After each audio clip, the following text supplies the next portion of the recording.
కొన్ని వింత రోగాలన్నీ గుంటూరులోనే పుట్టుకొస్తా ఉంటాయి. మరి గుంటూరు వాసులు నిజంగా బిక్కుమంటూ జీవించే పరిస్థితి వస్తుంది ఇలాంటివి వింటా ఉంటే. మొన్న ఒక వ్యాధి దాదాపు ఒక 20 రోజులు 30 రోజులు ఆ గుంటూరు రూరల్ ప్రాంతంలో వెళ్ళి మొత్తం చెకప్లు చేశారు, అన్నీ చేశారు, అయిపోయింది. ఇప్పుడు మాట్లాడట్లేదు.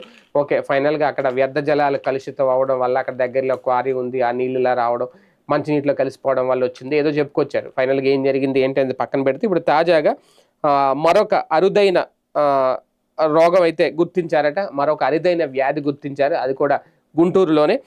గుంటూరు జీజీహెచ్లో అరుదైన కాస్పర్-2 ఎన్సెఫలైటిస్ కేసు అంటే ఇది. కాస్పర్-2 ఎన్సెఫలైటిస్ కేసు అంటే ఇది.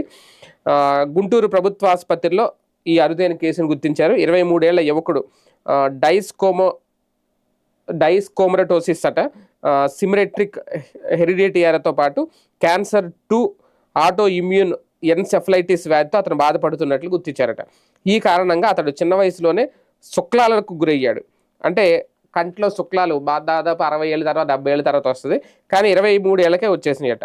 ఈ కారణంగా అతడు 2 కళ్ళకు కూడా శుక్లాల ఆపరేషన్ చేశారు. అలాగే నాడీ రుగ్మతల కారణంగా తీవ్రమైన మూర్ఛ రావడంతో ఏకంగా 5 రకాల యాంటీ ఎపిలెప్టిక్ మందులు వాడుతున్నారట.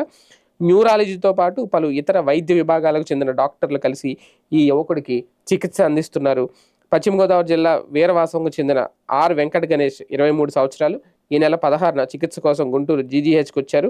ఎడమ కాలు అలాగే చెయ్యి కూడా బలహీనపడటం, మెడ ఛాతీ చేతులపై మచ్చలు ఏర్పడడంతో న్యూరాలజీ విభాగాధిపతి డాక్టర్ గాజుల రామకృష్ణ పర్యవేక్షణలో వైద్య పరీక్షలు నిర్వహించారు. ఆటో ఇమ్యూన్ వ్యాధి కావడంతో ఇమ్యూన్ గ్లోబులిన్లతో పాటు స్టెరాయిడ్లు, రిటుక్సిమాబ్ వంటి స్టెరాయిడ్ రహిత ఇమ్యూనోప్రెసర్స్ మందులతో చికిత్స అందిస్తున్నట్లయితే డాక్టర్ చెప్తున్నారు.